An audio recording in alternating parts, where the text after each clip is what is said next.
अस्सलाम वालेकुम, आदाब। मैं हूं मोहसिन और आप देख रहे हैं बीबीएन न्यूज़। आइए शुरुआत करते हैं आज के खबरनामे की और नज़र डालते हैं हेडलाइंस पर। ऑल इंडिया कांग्रेस कमेटी के सदर के इंतखाब के लिए आज की गई पोलिंग।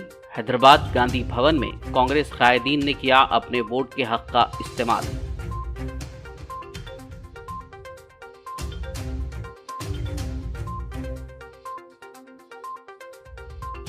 टीआरएस के कार के मुशाबहा इंतखाबी निशान अलॉट किसी और को ना करने की ख्वाहिश। TRS party Telangana high court से रुजू।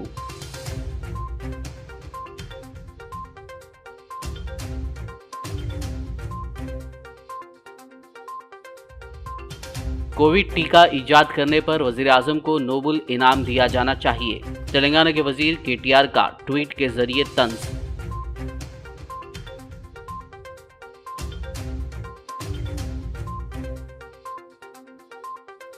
टीआरएस से मुस्तफी होने वाले बूरा नरसैया गौड़ 19 अक्टूबर को हो जाएंगे बीजेपी में शामिल। दिल्ली में बीजेपी सदर जेपी नड्डा से की मुलाकात।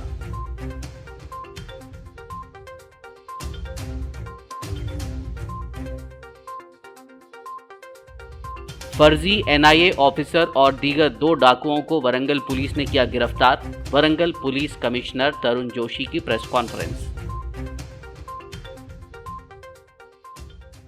और अब खबरों की तफसील। ऑल इंडिया कांग्रेस कमेटी के सदर के इंतखाब के सिलसिले में हैदराबाद में पार्टी के हेडक्वार्टर गांधी भवन में पोलिंग सेंटर कायम किया गया।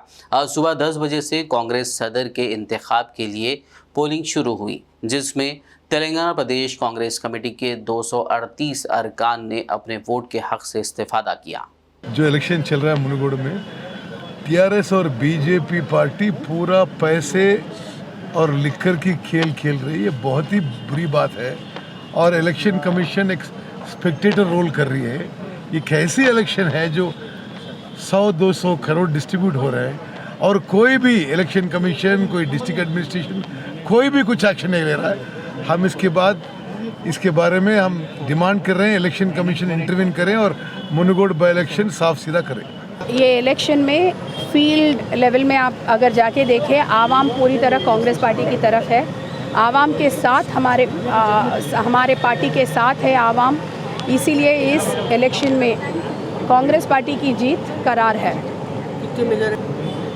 पिछले इलेक्शन से ज़्यादा ही मेजॉरिटी रहेगा, कम नहीं। मैडम, टीआरएस और बीजेपी कई वायदे करी वहाँ पर, उसके लिए क्या वायदे करते जा रहे हैं। वायदे के बाद कुछ आ रहा तो देखेंगे। रियासत की हुक्मरान जमात टीआरएस ने मुनगुडू असेंबली हल्के के ज़िमनी इंतखाब में टीआरएस के इंतखाबी निशान कार से मुशाबिहत रखने वाले इंतखाबी निशानों को किसी भी उम्मीदवार को अलॉट ना करने की हिदायत देने की ख्वाहिश करते हुए तेलंगाना हाई कोर्ट से रुजू किया।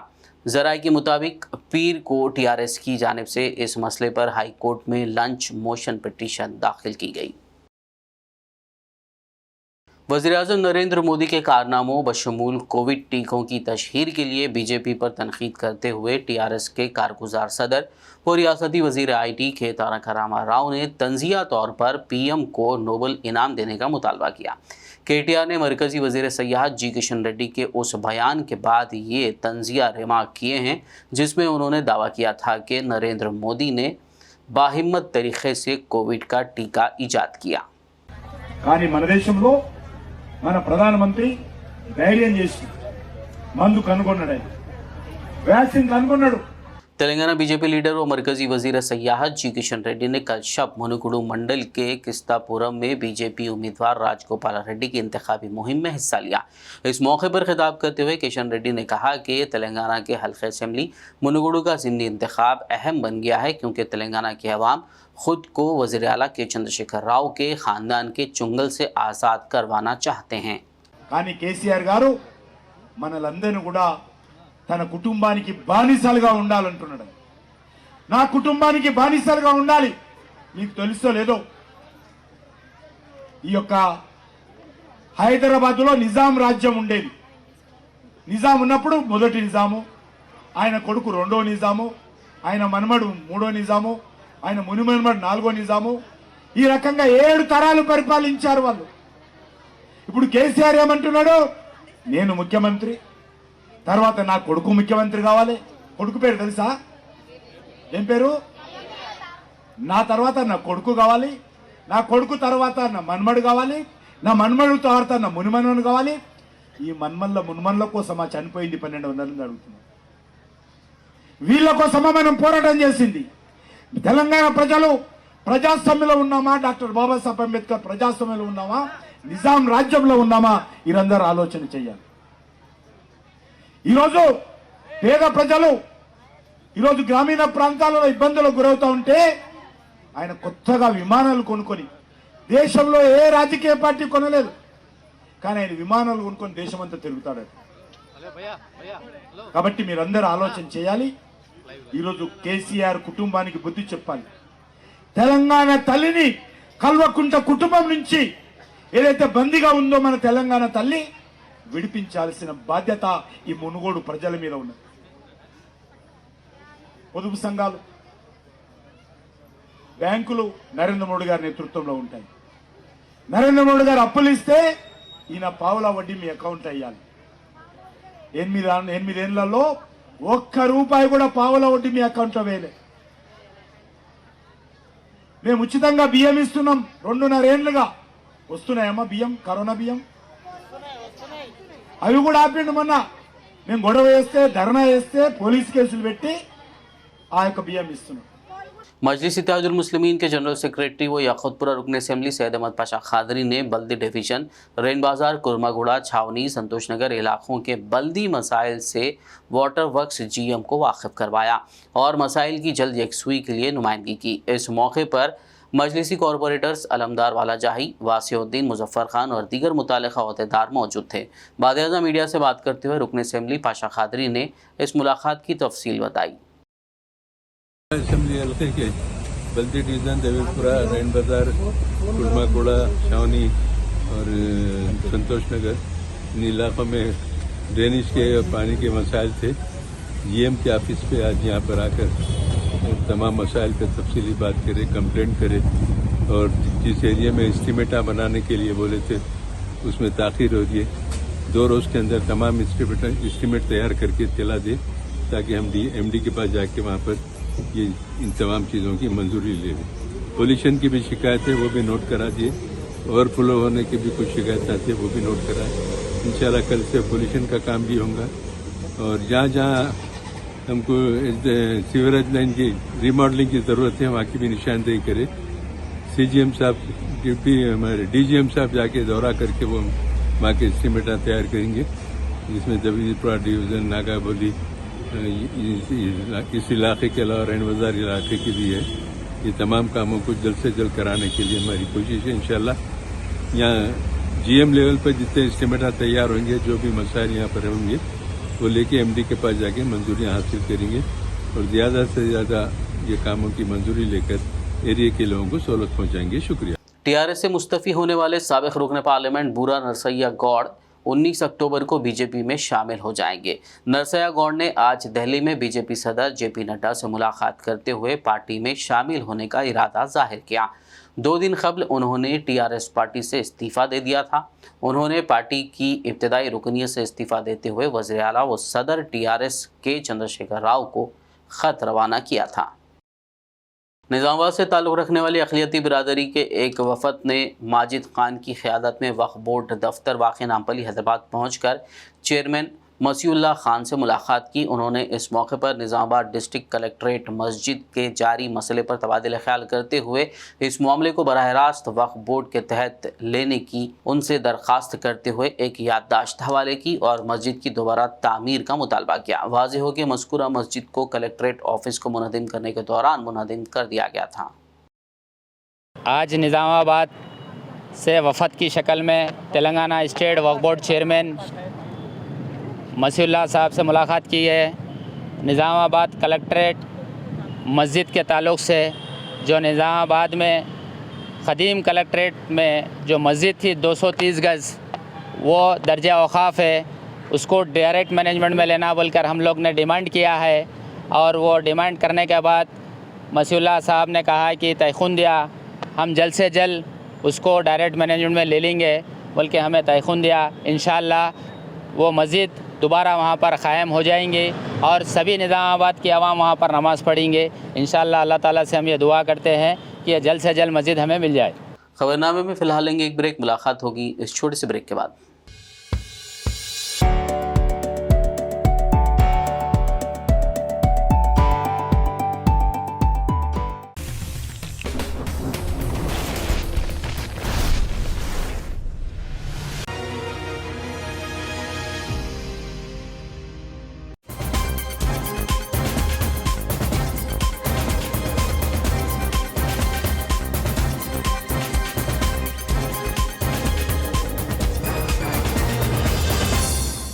ब्रेक के बाद खबरनामे में आपका दोबारा खैर मकदम है। आइए बढ़ते मज़ीद खबरों की जानिब। सिकंदराबाद कंटोनमेंट रुकन असेंबली जी सायाना ने आज अपने कैंप ऑफिस में शादी मुबारक और कल्याण लक्ष्मी स्कीम के मंजूरा चेक्स दरखास्त गुजारों में तकसीम किए। इस मौके पर उन्होंने तिरुमलगिरी मंडल के तहत 22 शादी मुबारक और मारेडपल्ली मंडल के तहत 4 मंजूरा चेक्स इस्तिफादा कुनिंदगान के हवाले किए।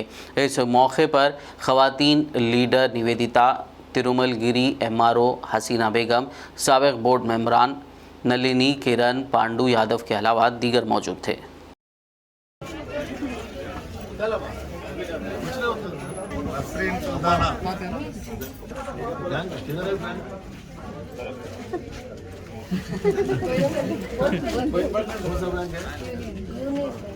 कब जाते हैं लेने के वक्त से बोलो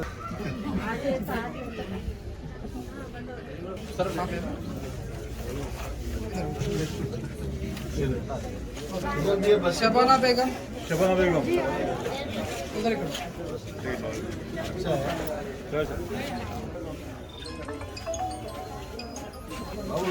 फातिमुन्निसा बेगम फातिमुन्निसा बेगम अरफुन्निसा बेगम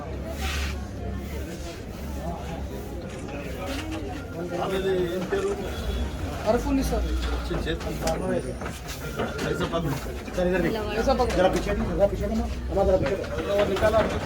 सुल्ताना बेगम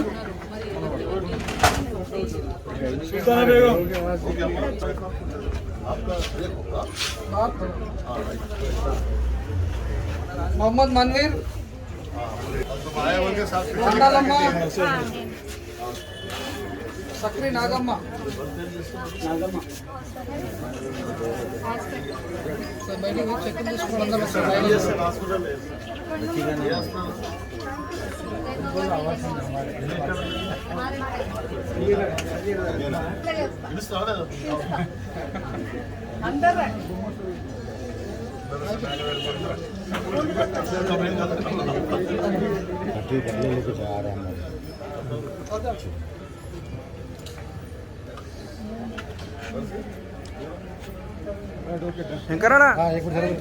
पलटने तो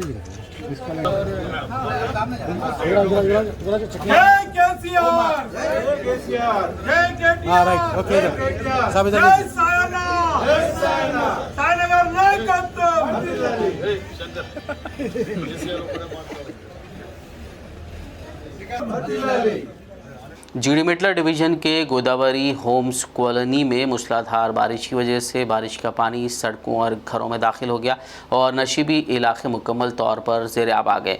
इस बात की इत्तला पर साबिक़ रुकन असेंबली व बीजेपी के रियासती लीडर कूना श्रीसेलम गौड़ ने आज मुकामी लोगों के हमरा गोदावरी होम्स कॉलोनी का दौरा किया और सैलाबज़दा इलाकों और अपार्टमेंट्स का जायज़ा लिया। उन्होंने फौरी तौर पर मुतल्लिक़ा हुक्काम से फ़ोन पर बात की और सूरत हाल से आगाह करते हुए इमदादी इक़दामात का मुतालबा किया।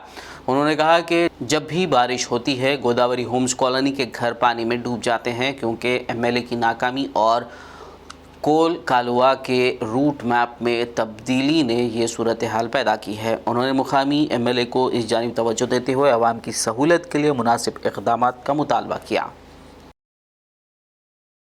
गोदावरी होम्स लो रात्रि पड्ड वर्षानिकी సెల్లార్లలో అందరూ కూడా వాటర్ వచ్చింది, ఇళ్లలో ఉన్నోళ్ళు బయట వెళ్ళే పరిస్థితి। మరి ఈ యొక్క పరిస్థితిలో కాలనీవాసులు ఇబ్బందులు పడుతున్నప్పుడు గతంలో వర్షం వచ్చినప్పుడు కూడా కుతుబుల్లాపూర్ ఎమ్మెల్యే మరి వచ్చి మున్సిపల్ సిబ్బంది మన చైతన్యం తీసుకొచ్చి ఇక్కడ ఈ యొక్క నాల కొరకు చెప్పడం జరిగింది। వర్షం వచ్చినప్పుడే చెప్తాడు ఈ ఎమ్మెల్యే, దాని తర్వాత మళ్ళా కనిపించడు। నిజాంపేటలో కూడా అదే పరిస్థితి ఉండే। ఇప్పుడు ఈ రోజు మేము వచ్చి కాలనీ తిరుగుతున్నప్పుడు చూస్తే దీనికి సమస్య పరిష్కారం కాకపోవడానికి కుత్బుల్లాపూర్ ఎమ్మెల్యేనే కారణం. ఎందుకంటే నేను ఎమ్మెల్యేగా ఉన్నప్పుడు కూడా వర్షాలు వచ్చినప్పుడు ఈ యొక్క గతి పట్టలేదు. వీళ్ళకు కొద్దిగా ఒక్క ఫీట్ కన్నా తక్కువ ఒక రోజు వచ్చి వెళ్ళిపోతుంది. ఇవాళ ఈ గతి పట్టడానికి కుత్బుల్లాపూర్ ఎమ్మెల్యే కారకుడు. ఏదైతే ఎస్ఎన్డిపి కింద ఏదైతే అమౌంట్ 91 కోటితోని అంగడిపేట దగ్గర కోర్కాల్వ స్టార్ట్ అవుతుంది. అంగడిపేట మీనాక్షి స్టేటు జగ్గులాల్ సైడ్ లెక్కించి అది రావాలి. ఆ యొక్క కోర్కాల్వ ఉన్న ఇరిగేషన్ డిపార్ట్మెంట్ ఎట్లా ఒప్పుకుందో మరి ఎమ్మెల్యే మరి ఎట్లా ఒప్పుకుందో, ఏదైతే పాత నాల ఉందో దాని ప్రకారము కన్స్ట్రక్షన్ చేస్తే ఇవాళ కాలనీ వాళ్ళకి ఇబ్బంది ఉండకపోతుంది. కేటీఆర్ వచ్చి కూడా శంకుస్థాపన చేసిండు, అది ఏమిటికి ఉపయోగం లేదు. ఇప్పటికీ మరి కుత్బుల్లాపూర్ ప్రజానికం తరఫున ఆ కాల్వ పైన మేమందరం కూడా ఇరిగేషన్ డిపార్ట్మెంట్ తాను కూడా ఒక రిప్రజెంట్ చేస్తాము. కోర్కాల్వ గతంలో ఎట్లుండేది ఎందుకు చేసిండు, ఇవాళ నీళ్లు పోతున్నాయి, ఆ కాలువ అక్కడికి పోతుంది. నీరు పోయడానికి కాలువకు సంబంధమే లేదు. ఇప్పటికైనా కుత్బుల్లాపూర్ ఎమ్మెల్యే నీకు కళ్ళు తెరుచుకొని రేపు పొద్దున్నే ఈ కాలనీ విజిట్ చేసి ఆ కాల్వను చూడు, కాల్వ ఎక్కడ కడుతుర్రు, నాలా ఈ నీళ్ళు ఎక్కడ పోతుంది. ఏమన్నా నీకు ప్రజల మీద అభిమానం ఉంటే గాలికి నేను గెలిపించుకురు కాబట్టే వాళ్ళు గాలికి వదిలేసి కుత్బుల్లాపూర్ వాళ్ళు. నీకేమన్నా అభిమానం ప్రజల మీద ఉంటే రేపు వచ్చి ఇది చూడు, వాటర్ ఎట్లా రకంగా ఫ్లో పోతున్నాయో, మరి నాలకేమన్నా నీకు సంబంధం ఉందా? అదే నువ్వు కష్టపడి గెలిచినుంటే నీకు ఈ యొక్క సమస్యలు తెలుస్తున్నాయి. నన్ను కష్టపడి 2009లో కులం మతం పార్టీ లేకుండా భుజాల మీద ఎత్తుకొని నన్ను గెలిపించారు కాబట్టి 5 సంవత్సరాలు వాళ్ళ బిడ్డగా నేను పనిచేసినకు. నువ్వు ఎందుకంటే కేసీఆర్ మంచిగా ఉన్న రోజులు నేను ఉంటా, కేసీఆర్ పార్టీ కథమైతే నేను పోతాను ఆలోచనలో పనిచేస్తున్నావు బిడ్డ, అది మంచిది కాదు. పదవులు వస్తూ ఉంటాయి పోతా ఉంటాయి. ఇప్పటికైనా నీ మునుగోటును వదిలిపెట్టుకో. ఈడ వచ్చి నీ ఓటు గెలిపిస్తే వాళ్ళు ఎమ్మెల్యే. शहर हैदराबाद के नामपल्ली में वाक़ दरगाह हज़रात यूसुफियन रहमतुल्लाह अलैह के अहाते में वाक़ मस्जिद के बालाई हिस्से में जहां जुमे की नमाज अदा की जाती है में सालगिरह तक़रीब मुनक़िद करने की इत्तलात हैं। बताया जा रहा है कि केयर टेकर की जानिब से चंद पैसों के लिए मज़कूरा जगह मुबैना तौर पर किराए पर फराहम की गई, जिसके बाद यहाँ पर बर्थडे पार्टी मनाई गई। दरगाह और मस्जिद एक अदब का मुकाम है। इस तरह के इक़दाम से ख़ास कर नामपल्ली दरगाह में जहाँ बिला लिहाज मज़हब व मिल्लत अक़ीदत के साथ लोग आते हैं कि जज्बात को ठेस पहुँची है। ऐसे में वक्फ बोर्ड चेयरमैन मसीहुल्लाह खान को चाहिए कि वो इस वाक़े का ख़ुद नोट लेते हुए दरगाह और मसाजिद की हुर्मत को बरकरार रखने की वक्फ बोर्ड अमले को हिदायत दे और आइंदा ऐसे वाक़यात ना हों, इसके लिए दरगाह के केयर टेकर के ख़िलाफ़ भी कार्रवाई करें। वाज़ेह हो कि इससे क़बल भी दरगाह के अहाते में एक बर्थडे पार्टी मनाई गई थी, जिसका वीडियो सोशल मीडिया पर तेज़ी के साथ वायरल हो गया था। मौलाना हुसामुद्दीन सानी जाफ़र पाशा ने आज एक प्रेस मीट करते हुए मलकम चेरू के करीब वाक़े मस्जिद के अहाते में पेश आए वाक़े की शदीद मज़म्मत की और वक्फ बोर्ड अमले की नाअहली पर अफसोस का इजहार किया। आपके सामने रूबरू हुआ हूँ। पहली बात तो ये है कि आप और हम जानते हैं कि हमारी मसाजिद पर जो हालात आजकल चल रहे हैं, या तो मसाजिद गिराए जा रहे हैं या तो मसाजिद के अंदर ऐसा शर किया जा रहा है जो हमारे लिए नाकाबिल बर्दाश्त है और नाकाबिल कबूल है। चुनाचे जो हाल ही में कल की बात है, जो मस्जिद के सिलसिले में जो बातें सामने आई है और वहाँ के पुलिस की गैर जिम्मेदाराना अंदाज जो सामने आए हैं, मुझे अफसोस होता है कि पुलिस सालिस रहती है या पुलिस एक तरफा कार्रवाई करती है। एक मस्जिद की बाउंड्री में जाकर काम करने वालों की वो पुष्पनाई कर रही है और उनका साथ दे रही है और हमको सर्वे रिकॉर्ड लाने के लिए कह रही है, जबकि हमारा गज़ट भी मौजूद है, हमारे तमाम कागजात भी मौजूद है। मैं हमारे हुकूमत के तेलंगाना हुकूमत से ये कहना चाहता हूँ कि अगर आप अपनी हुकूमत को बरकरार रखना चाहते हैं तो ये हालात को काबू में लाइए, वरना आपका भी आइंदा आना हमारे लिए मुश्किल नज़र आ रहा है। और वहीं हमको ये भी अफसोस होता है कि आप जो वक्फ बोर्ड का सेक्शन, जो आपका वक्फ बोर्ड के अंदर जो रिकॉर्ड रूम है, आप उसको भी सील कर दिए हैं और ना जाने आप कितने ज़मीना उसमें से आपके गुंडे यानी जो काम करने वाले ज़मीनों के हैं वो लोग उस पर कब्ज़े कर रहे हैं। आप वो रिकॉर्ड को जो है रिकॉर्ड रूम को खुफल डाल के कुंजियाँ आप अपने साथ रख लिए हैं। मुझे हैरत होती है क्या इस पर कब्ज़े खुद हुकूमत तो नहीं कर रही है। ये एक मेरे लिए सबसे बड़ा मसला है। और ये मैं हमारे ज़िम्मेदारों से कहता हूँ कि अभी भी होश के नाखून लीजिए और सही तौर पर आप अगर ये एक्शन नहीं लेंगे तो फिर हमारे को भी बहुत आगे बढ़ के कोई फैसला करना पड़ेगा। आपके बोलने पे कई मसाजिद टूटे हैं, वो मसाजिद तो नहीं बने लेकिन हैसो मसाजिद के लिए भी ख़तरा बढ़ता जा रहा है। लिहाजा हम आपसे आपको एक हम वार्निंग देते हैं, आपकी गुजारिश नहीं करते हैं, हम आपको वार्निंग देते हैं। ये मुसलमान अगर आपसे बज़न हो जाएंगे तो फिर आपका मामला फिर आइंदा के लिए कोई आप समझ नहीं पाएंगे कि कैसा होगा। हज़रत मौलाना हुसामुद्दीन फ़ाज़िल रहमतुल्लाह अलैह और हज़रत मौलाना हमीदुद्दीन हुस्सामी आखिल रहमतुल्लाह अलैह के सालाना 5 रोज़ा तक़ारीब का 20 अक्टूबर से इनेक़ाद किया जा रहा है। इस ज़िमन में मौलाना हुसामुद्दीन सानी जाफ़र पाशा ने तफसीलात बताई। सल्ली अला रसूलिल करीम।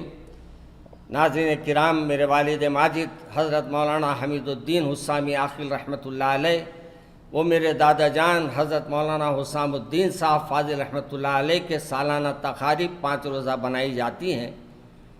इसमें उनकी याद में महफ़िलें रहती है, इसलिए याद फ़ाज़िल और याद आखिल के नाम से ये महफ़िलें मुनक़्क़िद की जाती है। ये बुज़ुर्गों के वजह से आज हुसामिया मंजिल आबाद है और आज हमारा जामे इस्लामिया दारुल हैदराबाद जो चल रहा है, यही बुज़ुर्गों की दुआओं की बरकत है जो आज दीन का काम हमारे से अल्लाह ले रहा है। और इन बुज़ुर्गों की याद में दो रोज़ा 5 रोज़ा प्रोग्राम है। पहले दिन मुकाबले क़िरात है, दूसरे दिन नातिया मुकाबला है लड़कों के लिए और उसमें हैदराबाद के शुअरा का कलाम लाजिम रखा गया है। तीसरा जो दिन रहेगा उस दिन आपको यहाँ जो है 18 को बाद नमाज फ़जर हुसामिया मंजिल पंजेशाह में जलसे यानी कुरान ख़ानी होगी और रात में इंशाअल्लाह मुकाबिले ख़ैरत होगा। दूसरे दिन मुकाबिले नात होगा और तीसरे दिन जो है मवाइज़ हसना होगा। चौथे दिन अपने ख़वातीन के लिए मजलिस रखी जाती है। बाद मगरिब यहाँ ख़वातीन के लिए भी मुकाबिले नात होगा और इसी तरीके से हफ्ते के दिन इंशाअल्लाह यहाँ जो है मुशायरा नातिया होगा। ये आपके पुराने खादिम हैं, खिदमत गुजार है, ये ऐवान फ़ाज़िल, ये आखिल और ये हुसामी ख़ानदान आज 110-115-12 साल से आप हजरात की खिदमत अंजाम दे रहा है। और ये बुज़ुर्गान दीन की मोहब्बत में आपका इस महफ़िलों में शिरकत करना यकीनन आपके लिए भी और हमारे लिए भी बाइस रहमत बनेगा। अस्सलामु अलैकुम व रहमतुल्लाहि। शहर हैदराबाद के टोली चौकी फ्लाईओवर के नीचे बनाए गए GHMC के फूड स्टॉल्स में से एक ओटी स्टॉल में आज गैस सिलेंडर से अचानक आग भड़क उठी। टी स्टॉल के मालिक ने ये देखा और वहां मौजूद लोग भी वहां से आग को देखकर भाग खड़े उठे, जबकि बाज़ लोगों ने आग बुझाने की कोशिश की और बाद में आग पर काबू पा लिया गया। राहत की बात यह है कि इस हादसे में कोई ज़ख्मी भी नहीं हुआ, ताहम आग के भड़कने से लोगों में खौफ की लहर ज़रूर दौड़ गई थी। शहर हैदराबाद के इलाके चंदानगर में एक ही ख़ानदान के 4 अफराद ने खुदकशी कर ली। ज़राए के मुताबिक नागराजू, उसकी बीवी सुजाता, बेटी रम्यश्री और बेटा टिल्लू चंदानगर के राजीव गृहा कल्पा के ब्लॉक नंबर 18 में गुज़िश्ता 7 सालों से मुक़ीम थे। 4 दिनों से घर के दरवाजे बंद रहने और घर से बदबू आने पर मुकामी आवाम ने पुलिस को इस बात की इत्तला दी, जिस पर पुलिस ने वहां पहुंचकर घर में देखा तो पाया कि 4 लोगों की लाश वहां पड़ी हुई है। पुलिस का कहना है कि इब्तदाई तौर पर खुदकशी की वजह मालूम ना हो सकी, जबकि इस ज़िमन में मुख्तलिफ ज़ावियों से तहक़ीक़ात का आगाज़ कर दिया गया है। मीरपेट पुलिस स्टेशन हुदूद में कल रात बाज़ अफराद की जानिब से कार को पीछे से मामूली टक्कर के बाद कार में सवार खातून ने कार से निकलकर हंगामा आराई शुरू कर दी। उसने एक शख्स को तमाचा रसीद कर दिया और दीगर नौजवानों के साथ बदकलामी की। बाद-ए-अज़ां इस खातून ने चप्पल से एक शख्स की पिटाई कर दी और कार की मरम्मत के लिए उससे रकम देने का मुतालबा किया। इस खातून ने कहा है कि कुकटपल्ली का सर्कल इंस्पेक्टर चंद्रैया उसका चाचा है और ये कहते हुए वहां पर वो हंगामा आराई कर रही थी। बोलो అరే మీకు ప్రాబ్లం జరిగింది కదా మీకు ప్రాబ్లం జరిగింది కదా మేడం, ఏం జరిగింది? What happened sir? ఒక్క నిమిషం, మీరు చెప్పు తీసుకొని కొట్టడం ఏంటి? అసలు ఏమైనా జరిగితే పోలీస్ కన్సల్ట్ చేయాలి. ఎవరండి?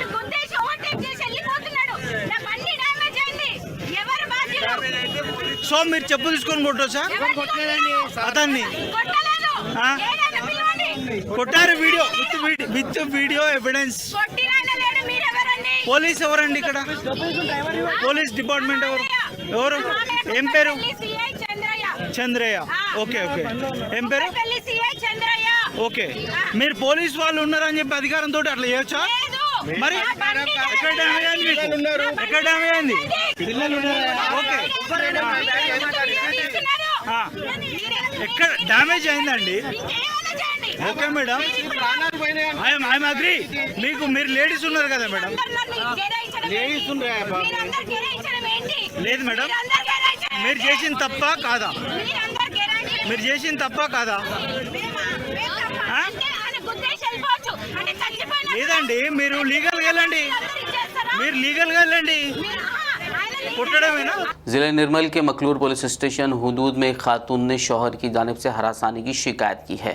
खातून ने इंसाफ का मुतालबा करते हुए महिला मंडल और पुलिस में इस बात की शिकायत की। हमको इंसाफ नहीं कर रहे, महिला मंडल हम गए तो 4 दिन का दिए, 4 दिन के बाद 20 तारीख के अंदर कर लिया उन्हें। हमारे बच्चों को थोड़ा इंसाफ करो ना साहब, मेरी बेटी का जीना बहुत परेशानी है। अब इससे ज़्यादा क्या बोलते साहब, हम पूरा महिला मंडल हम फिरे, सब जगह फिरे तो भी कुछ भी नहीं कर रहे। हम कैसे करेंगे? हम यहाँ कहो बोले बेटी को चलने नहीं आ रहा, जाओ बोले घर को जाओ बोल के रात में जाए, गए तक की शादी कर लिए, बच्चे को रख लेके। पैसे वाले बहुत है, उन्होंने हमको डरा रहा, उन्हें अब धमके दे रहा। नोटा ये भी सब डाले बच्ची को, सब भी बिका ले तो ऑपरेशन कराया उन्हीं को, और खाली हाथ से भेजा, रिपोर्ट भी दे के नहीं भेजा, बता लेने को ऐसे। हम सोना डाले सब बिका ले। 16 साल हो गए, 16 निकल गए, बच्ची 15 साल है। जब से बिकाते दे रही, मेरे बेटे का पैसा दे दी, मेरे बेटे घर बिका दी। मस्कट में गए रहे तो मेरे 2 बेटे 7-7 साल पूरा उनको लगा दी, ये बच्चे को शरीक करे, वो बच्चे को शरीक करे। जब नहीं लगाया, अब शादी कर रहा, बच्ची को उसको लगाया। इंसाफ करो सब, थोड़ा हमारे बच्ची का घर भी नहीं है, मैं कहाँ रख लेके जीना? मेरे को रोड पे लाया, मेरा जीना, मेरे बेटे भी रोड पे है। मेरा बोरगम है, के बोरगम निज़ामाबाद ज़िला है मेरा। मेरे को मेरे शोहर मेरी कमज़ोरी और मेरे ऑपरेशन की वजह से मुझे छोड़ दिए, मुझे बिना पूछे दूसरी शादी कर लिए। मेरे बच्चे हैं, 3 बच्चे। मेरे बच्चों का सहारा कौन है? मेरे बच्चों को कौन खिलाने वाला? मेरे को कोई भी खिलाने का, मेरे बच्चों की परवरिश करने का सहारा नहीं है। सरकार से मैं जो भी इंसाफ पूछती हूँ मेरे बच्चों के लिए, मेरे खर्चा पानी मेरे बच्चों को, मेरे शोहर से मुझे दिला दो। मेरा शोहर मुझे लावारिस कर छोड़ दिया, पूरा इंसाफ करो सरकार। फर्जी एनआईए ऑफिसर और दीगर 2 डाकुओं को वरंगल पुलिस ने गिरफ्तार कर लिया। वरंगल पुलिस कमिश्नर तरुण जोशी ने आज एक प्रेस मीट करते हुए केस की तफसीलात बताई। उन्होंने कहा कि 2 अलग अलग वाक़यात में केयू पुलिस ने एक फर्जी एनआईए ऑफिसर और दीगर 2 डाकुओं को गिरफ्तार कर लिया, जो लोगों को धमकियां देते हुए रकम बटोर रहे थे। पुलिस ने मुलजिमान के कब्जे से फ़ौज की वर्दी, लैपटॉप, जाली शनाख्ती कार्ड, एयर पिस्टल, 2 गाड़ियाँ और एक मोबाइल फ़ोन जब्त कर लिया। ఈరోజు మన కేయూసీ పోలీస్ ఒక మనిషి Narla Naresh son of Yadaiah 20 years age, native of Pothireddipalli village of Pedda Adisarlapalli mandal of Nalgonda district, అతనికి పట్టుకోవడం జరిగింది. This person has been behaving as a cheater and ఇంతకు ముందు కొన్ని వీక్స్ ముందు ఇది popular front of India has been banned by the government of India.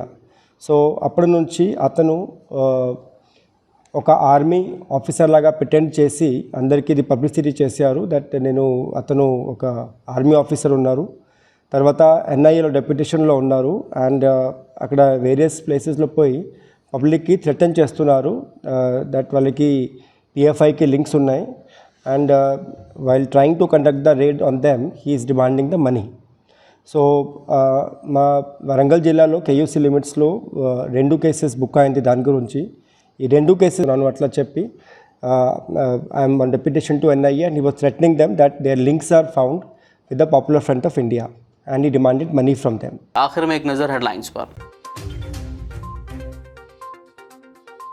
All India Congress committee के सदर के इंतखाब के लिए आज की गई पोलिंग।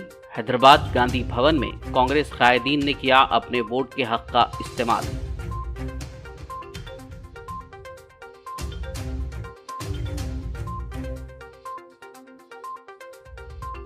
टीआरएस के कार के मुशाबहा इंतखाबी निशान अलॉट किसी और को ना करने की ख्वाहिश। TRS party Telangana high court से रुजू।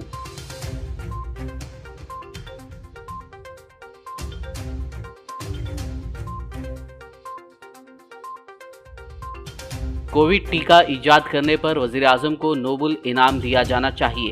तेलंगाना के वजीर KTR का ट्वीट के जरिए तंज।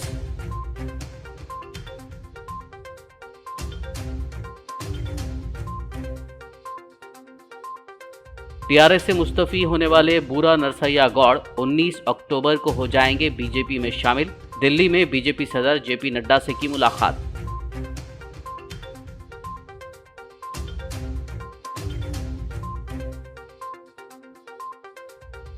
फर्जी NIA ऑफिसर और दीगर 2 डाकुओं को वरंगल पुलिस ने किया गिरफ्तार। वरंगल पुलिस कमिश्नर तरुण जोशी की प्रेस कॉन्फ्रेंस। खबरनामे में फिलहाल बस इतना ही। ताज़ा तरीन अपडेट्स के लिए देखते रहिए BBN न्यूज़। यूट्यूब और फेसबुक पर मौजूद हमारे वीडियोस को लाइक और शेयर ज़रूर कीजिए।